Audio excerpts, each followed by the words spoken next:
अगर हम लोग केमिकल सेक्टर की बात करें तो कोविड के बाद से जो है वो केमिकल सेक्टर में एक स्ट्रॉन्ग रिकवरी देखी गई है। आने वाले 22 के अंदर जो है वो मार्जिन्स जो हैं वो एक नॉर्मलाइज्ड लेवल पे आ जाएंगे।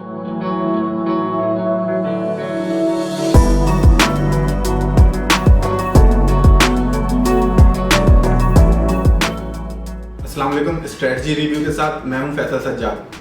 आज हम लोग बात करेंगे स्टील सेक्टर के ऊपर और केमिकल सेक्टर के ऊपर। सबसे पहले स्टील सेक्टर के अंदर अगर देखा जाए तो पाकिस्तान के अंदर दो सेगमेंट्स में डिवाइड है, एक लॉन्ग स्टील और एक flat steel. Long steel segment में अगर हम लोग देखें तो हमारे पास रीबार, बिलेट्स और ग्राइडर्स ये सब चीज़ें आती हैं। और अगर हम लोग इसकी मेजर डिमांड देखें तो वो ज़्यादातर जो है वो कंस्ट्रक्शन सेक्टर से आती है। कंस्ट्रक्शन सेक्टर के अंदर जैसे कि मेजर प्रोजेक्ट्स हो गए, मेगा प्रोजेक्ट्स हो गए, जिस तरह के डैम कंस्ट्रक्शंस हैं और दूसरी चीज़ें हैं। अगर हम लोग इस सेक्टर के रॉ मटेरियल की बात करें तो वो ज़्यादातर जो है मेजर जो बड़े स्टील सेक्टर के प्लेयर्स हैं वो लोग अपना रॉ मटेरियल बाहर से इंपोर्ट करवाते हैं, जिसके अंदर जो है वो इनका रॉ मटेरियल स्क्रैप है। अगर हम लोग स्क्रैप प्राइसेस देखें इंटरनेशनली और एक ट्रेंड देखें कोविड के बाद से, तो वो एक अपवर्ड साइड पे रहा है।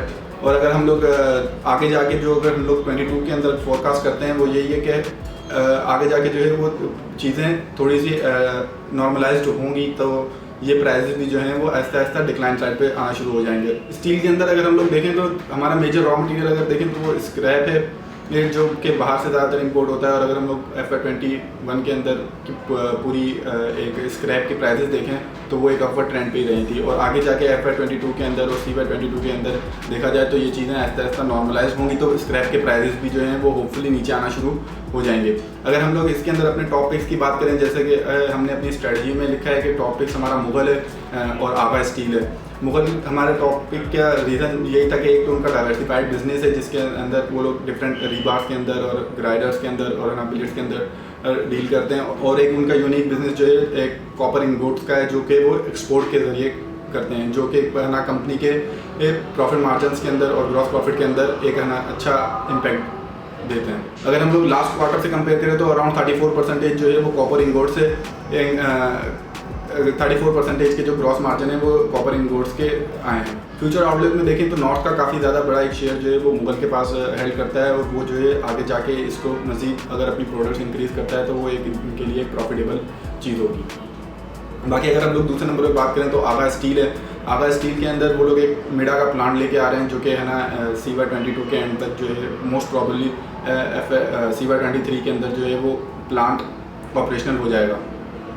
बाकी अगर उस प्लांट से इम्पैक्ट देखें तो वो अराउंड अपनी कैपेसिटी 250,000 टन से लेके जो है इंक्रीज़ कर रहे हैं 4,000 टन तक। ये एक कंपनी के लिए काफ़ी पॉजिटिव पॉइंट है। और जो कंपनी के है ना फ्यूचर अर्निंग्स पे इसका जो अगर इम्पैक्ट हमने निकाला है वो 0.75 पर शेयर पे निकाला है।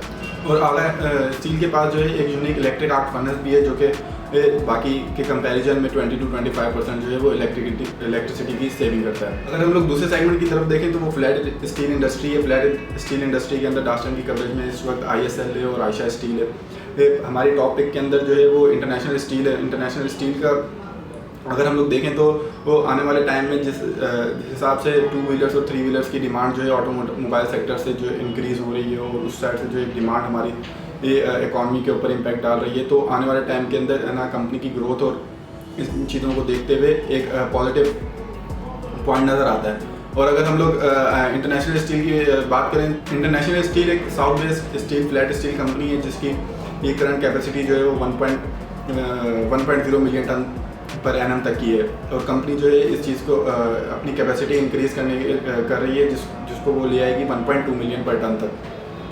इसके लिए कंपनी जो है वो LTF और टर्फ फैसिलिटीज़ यूज़ कर रही है, जिसके अंदर अराउंड टोटल कॉस्ट अगर हम लोग देखें तो वो 1.2 बिलियन रुपीज़ तक की है।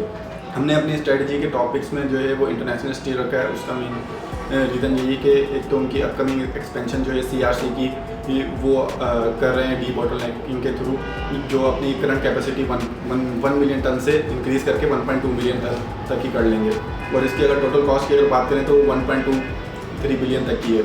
और है ना इसकी जो फैसिलिटी है वो स्टेट बैंक की टर्फ फैसिलिटी और LTF से कंपनी करेगी, एक्सपेक्टेड है कि कंपनी करेगी। अगर हम लोग केमिकल सेक्टर की बात करें तो कोविड के बाद से जो है वो केमिकल सेक्टर में एक स्ट्रॉन्ग रिकवरी देखी गई है। अगर हम लोग पाकिस्तानी केमिकल सेक्टर की बात करें तो वो 2 सेगमेंट्स में डिवाइड है, जिसके अंदर एक कंस्ट्रक्शन सेक्टर है और एक टेक्सटाइल सेक्टर है। टेक्सटाइल सेक्टर के अंदर हमारे पास PSF और PAT की ज़्यादा डिमांड जो है वो टेक्सटाइल सेक्टर से आती है और कंस्ट्रक्शन सेक्टर से हमारा PVC रेजिन की डिमांड आती है। अगर हम लोग एक ग्लोबल ओवरव्यू देखें तो वर्ल्ड का लार्जेस्ट कंट्रीब्यूटर पेट्रोकेमिकल इंडस्ट्री के अंदर चाइना है, वो अराउंड 40% जो है वर्ल्ड की पेट्रोकेमिकल इंडस्ट्री के अंदर कंट्रीब्यूट करता है। केमिकल सेक्टर में अगर हम लोग देखें PVC के ऊपर तो पाकिस्तान के अंदर EPCL जो है वो सोलो प्लेयर है PVC रेजिन मैन्युफैक्चरिंग का।